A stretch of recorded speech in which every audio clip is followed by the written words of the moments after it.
Se está rompiendo el orden internacional tal como lo conocemos hasta ahora. Se quiebra también la alianza entre Estados Unidos y la Unión Europea, que durante casi 3 años le hizo frente a Rusia tras su invasión a Ucrania. Esta preocupación reúne hoy de forma urgente a los líderes europeos en París, luego de que se confirmara que Washington y Moscú planean comenzar negociaciones de paz sobre Ucrania y sin Unión Europea. Sin Ucrania y sin la Unión Europea, se pregunta el analista. Por acá nos manda un patrocinio, Patricia16, muchas gracias. Y también Miguel Eguía, gracias por el apoyo. ¿Se besa a Rusia en el G7? Mi respuesta es no. O a Estados Unidos en el BRICS, mi respuesta es no. Ninguno ni otro. Pero van a jugar sus cartas. Donald Trump va a intentar separar la alianza de China con Rusia, y Estados Unidos al mismo tiempo pues va a seguir debilitando Europa. Es que en Europa parece que no se han dado cuenta quién es el que salió perdiendo, quién es el que salió perdiendo de esto. Por acá nos dice Rodrigo Muñoz Nava, profe, Wisner creo que tiene la brújula un poco descompuesta y llama de izquierda a lo que nosotros muy bien sabemos que es derecha moderada. Pues yo estoy más en el lado de López Obrador, ¿eh? Eso de derecha moderada, ultraderecha, todas las derechas son lo mismo, nada más son más hipócritas que otros. Por acá dice también, alguien nos hacía una pregunta, nos preguntaban si se debilitaba el G7 con ahora Donald Trump ignorando a un lado a Europa, completamente. Pues les ha quitado autoridad. Por eso es que los europillos están que no los calienta ni el sol. Hace tiempo perdieron la oportunidad, francamente, hace tiempo perdieron la oportunidad de que se les tomaran en serio. Que eso fue lo que dijo también este señor Lavrov, que es espectacular. Lavrov lo dijo hace tiempo. Dice, la verdad es que con Europa no tenemos nada que hablar. ¿Por qué no tenemos nada que hablar? Dice, porque ya sabemos lo que ofrecen, no son serios, al momento se desdicen. Fíjense que le hacen una pregunta a un analista, que de hecho creo que es mi tocayo, pero que tenemos posturas completamente diferenciadas, le hacen la pregunta sobre una negociación sin Europa, y lo que contesta es verdaderamente alucinante. O sea, me queda claro que mucha gente siguen sin entender, que no entienden. Miren ustedes por qué lo digo. Vamos a escuchar esta pregunta. La pregunta es pertinente. La respuesta me deja mucho que desear. ¿Cómo se puede interpretar la exclusión de la Unión Europea de estas negociaciones directas entre Estados Unidos y Rusia en relación con la guerra en Ucrania? Bueno, creo que estamos viendo un ejemplo claro del concepto de imperialismo. Vemos a Rusia y a Estados Unidos que no tienen ningún mandato sobre Ucrania, no tienen ningún derecho de propiedad sobre ella, decidiendo sobre el futuro de ese país. ¿Qué tal la respuesta de mi tocayo Jesús Núñez Villaverde, experto en seguridad de Deutsche Welle?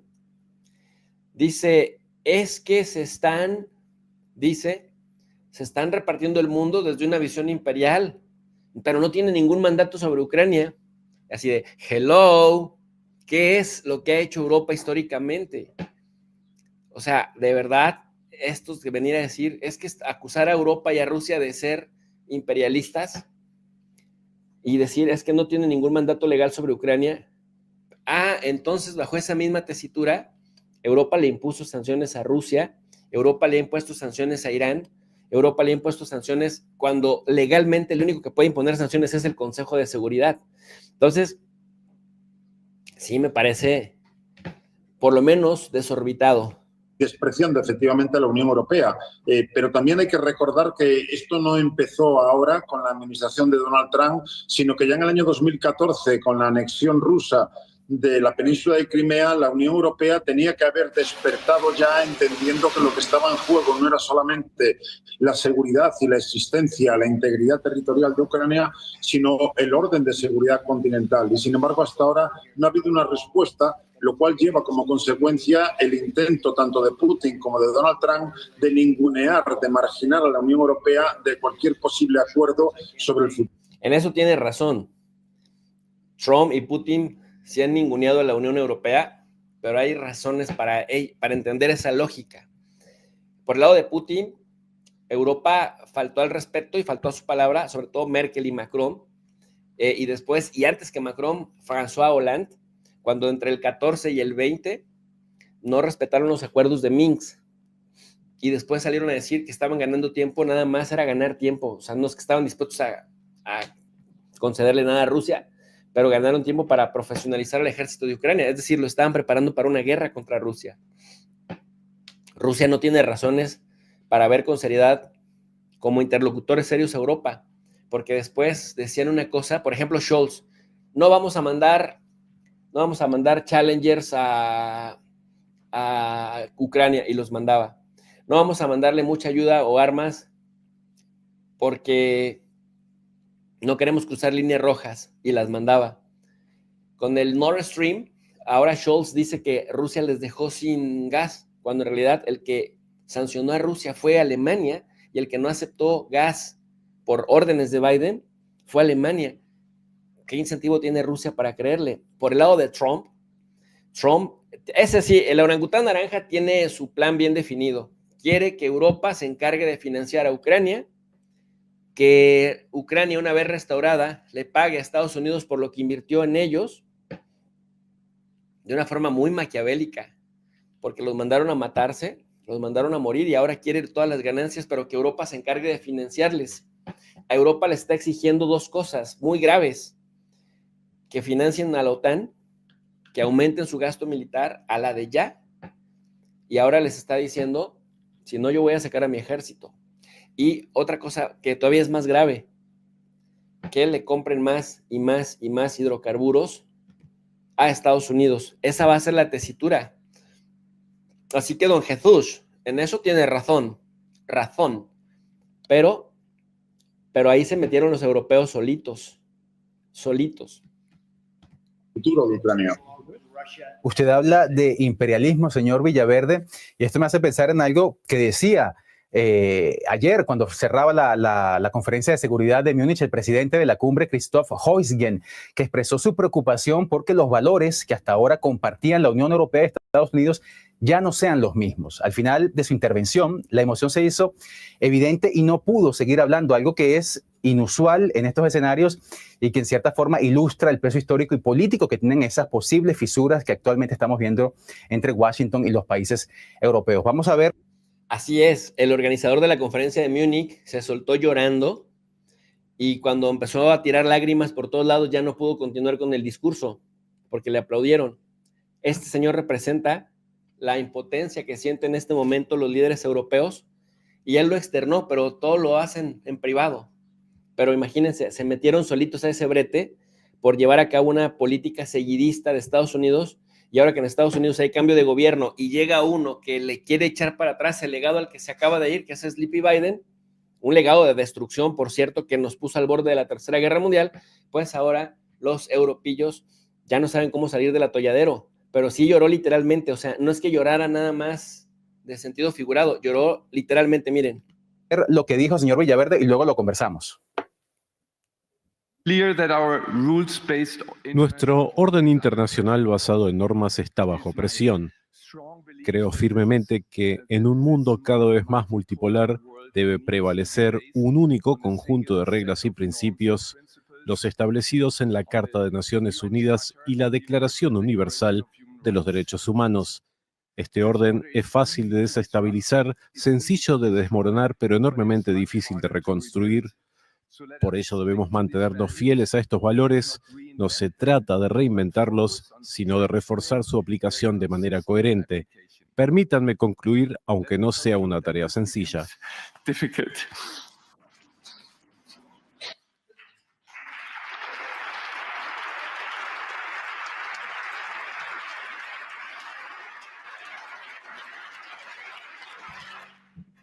Yo creo que el presidente de la Conferencia de Seguridad de Múnich externó lo que en este momento los líderes europeos sienten: impotencia y ganas de llorar porque están siendo vapuleados. Pero, como les digo, solitos se metieron a eso.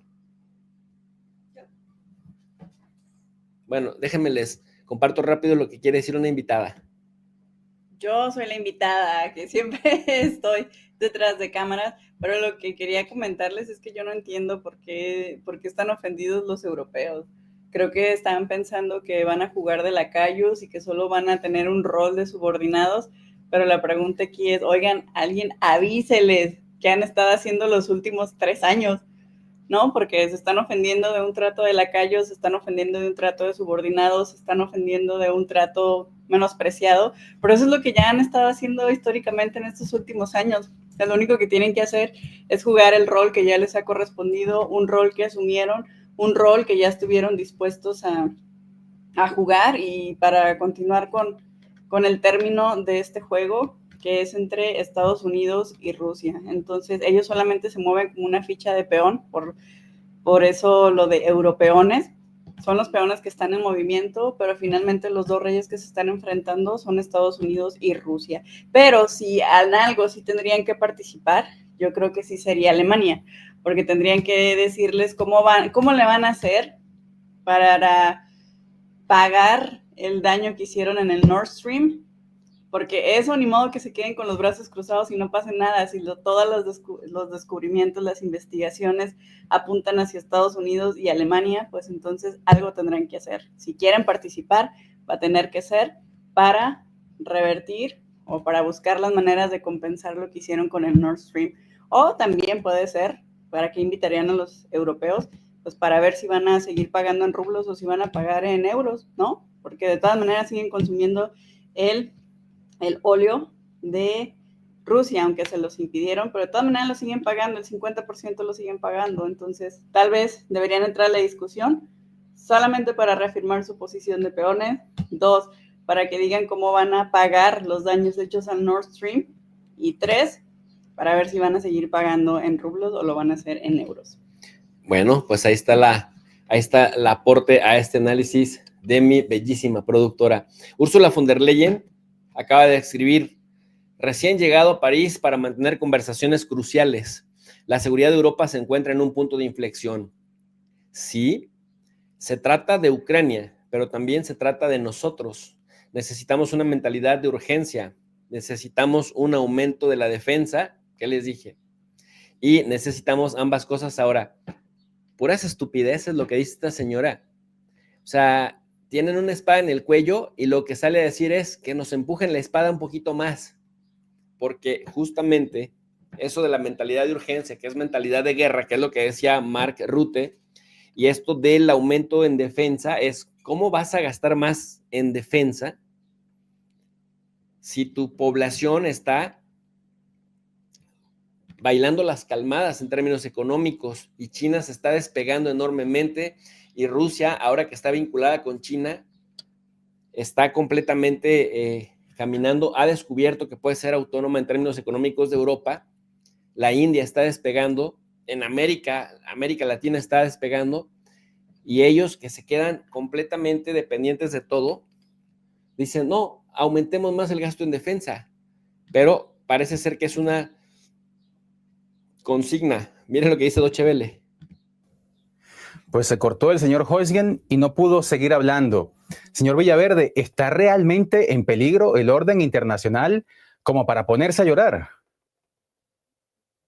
Desde luego, el orden internacional basado supuestamente en normas está deteriorándose de forma muy clara desde hace tiempo.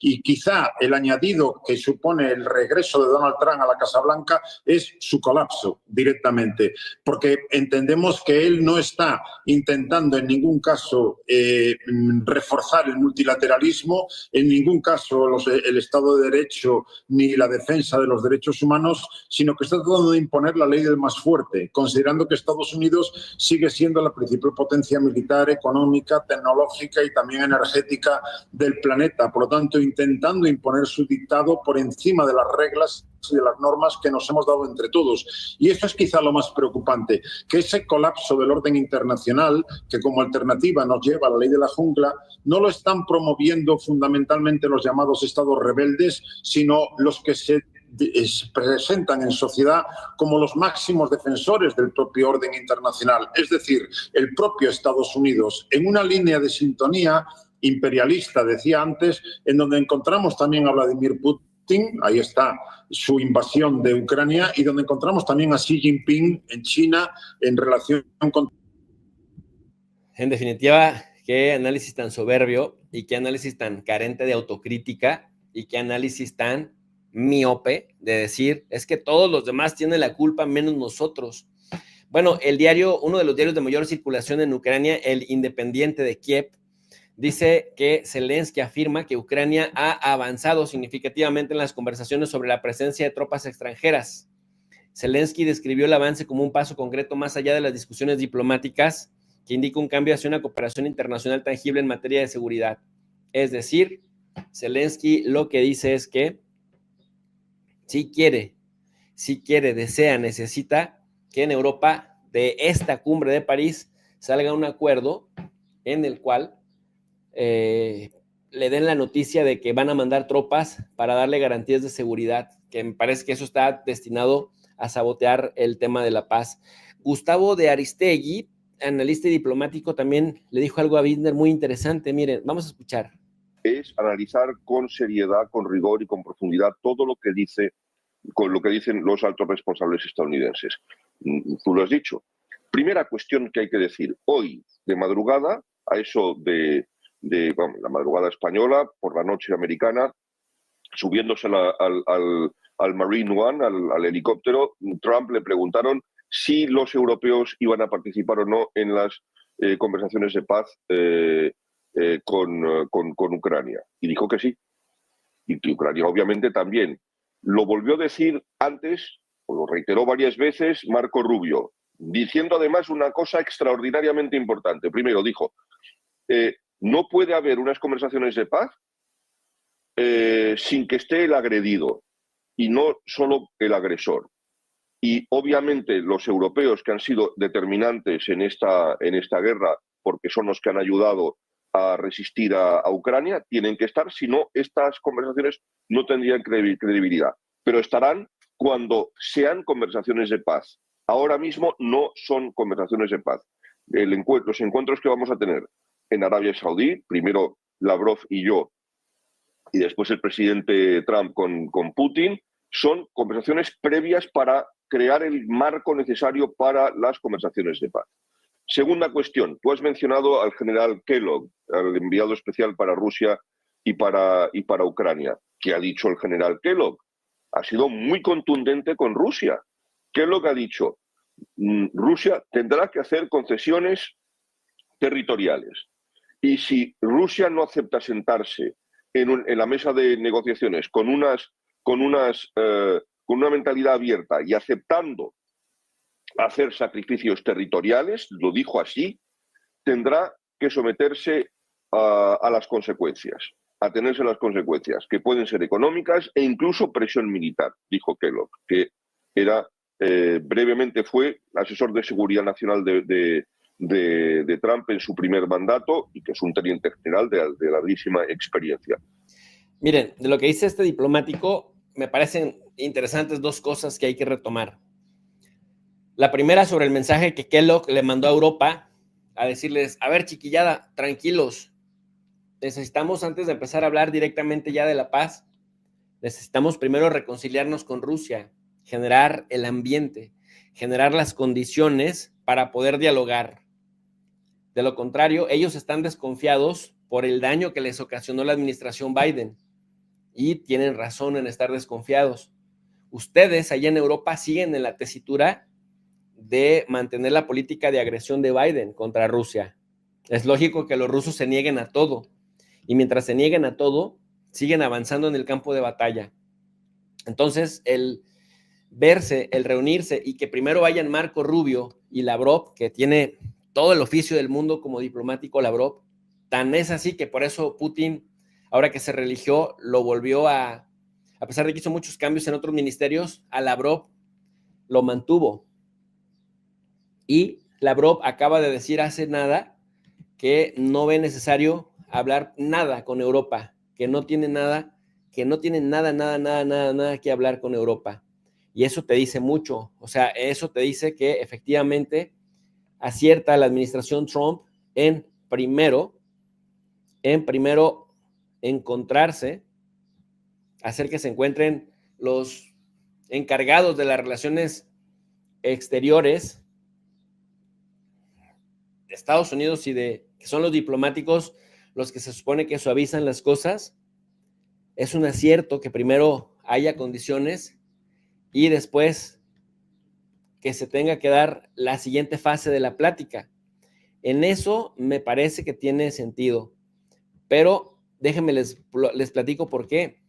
Porque Lavrov ya dijo que no tiene nada que hablar con la gente de Europa porque no son serios. Miren ustedes, escuchen, me voy a hacer chiquito para que lean lo que dice Lavrov recientemente. Как сообщили в Кремле, по поручению президента вы направляетесь в Эр-Рияд для участия в российско-американских переговорах. Это правда. Чего вы от этих переговоров ожидаете? Вы знаете, мы всегда, когда отправляемся на переговоры по предложению наших партнеров, мы прежде всего хотим их послушать. Президенты Путин и Трамп, когда они общались по телефону, договорились о необходимости оставить позади абсолютно ненормальный период в отношениях двух великих держав. Entonces, fíjense, tiene sentido el diplomático que está entrevistando Binder, Gustavo de Aristegui, cuando dice la fase previa que tiene muy alterados a los europeos es que Estados Unidos y Rusia primero se puedan reconciliar. Y esto lo está confirmando Lavrov. Si leyeron, dice, bueno, lo primero que hacemos cuando somos invitados a una conversación con nuestros adversarios, pues primero es escucharlos para ver qué tienen que ofrecer. Pero, dice además, es necesario que primero nos encontráramos nosotros para dejar atrás lo que nos hicieron durante tantos años, 3 años que estuvo atacando con toda la administración Biden, oigan, 18,000 sanciones, pues, 18,000 sanciones. Entonces dice Lavrov, pues somos grandes potencias y tenemos que dejar a un lado la historia reciente de rivalidad para poder ver hacia el futuro. Когда они, по сути дела, не общались, кроме как по отдельным техническим и гуманитарным вопросам, и президенты договорились, что нужно диалог возобновлять. Entonces, que nadie se caliente, apenas decidieron que es necesario reanudar el diálogo, porque no hablábamos más que para cuestiones existenciales. Ahora estamos dando un paso más allá. По всем вопросам, которые так или иначе могут быть урегулированы при участии России и Соединенных Штатов. Ahí tienen ustedes el mensaje, pues, de este señor que tiene un oficio político enorme. Un oficio político enorme es decir, pues ahora podemos hablar para resolver cosas que se pueden resolver solo con la participación de Estados Unidos y de Rusia. Eso en lo tocante a la primera parte de lo que dijo Gustavo de Aristegui, ¿no? De decir, pues estas no son las pláticas de paz, son apenas la fase previa de crear el ambiente y después empezar a dialogar. Algo así como primero invítame al cine, invítame un cafecito y ya que estemos flojitos y cooperando ya podemos hablar de la siguiente fase. Esto es exactamente lo que está diciendo el diplomático y estoy de acuerdo. Ahora, la siguiente parte en donde dice Kellogg, militar condecorado de Estados Unidos que ya fue asesor de Trump, asesor de seguridad en su primera administración, eso de Rusia tendrá que hacer concesiones territoriales y si no las hace que se atenga a las consecuencias. Yo le tengo un mensaje a ese señor, no lo va a hacer. Rusia no va a renunciar a lo que ya ganó con sangre, a lo que ya ganó derramando sangre. ¿Por qué? porque es casus bellis. Y el casus bellis es justamente que lo que se gana en el campo de batalla ya no se suelta, sino que le pregunten a los de Kaliningrado o que les pregunten a los de Transnistria. Circo, maroma y teatro, y nunca más lo pudieron recuperar porque Rusia no lo suelta porque lo ganó en batalla. Entonces, dice, si no vamos a hacer que Rusia se someta a nuestro yugo, entonces, ¿qué es lo que está dándole cierta luz, cierta esperanza a los europeos? Pero eso él sabe que lo dice de dientes para afuera porque no hay forma de que lo haga sin librar una guerra contra Rusia y es justamente lo que Trump no quiere.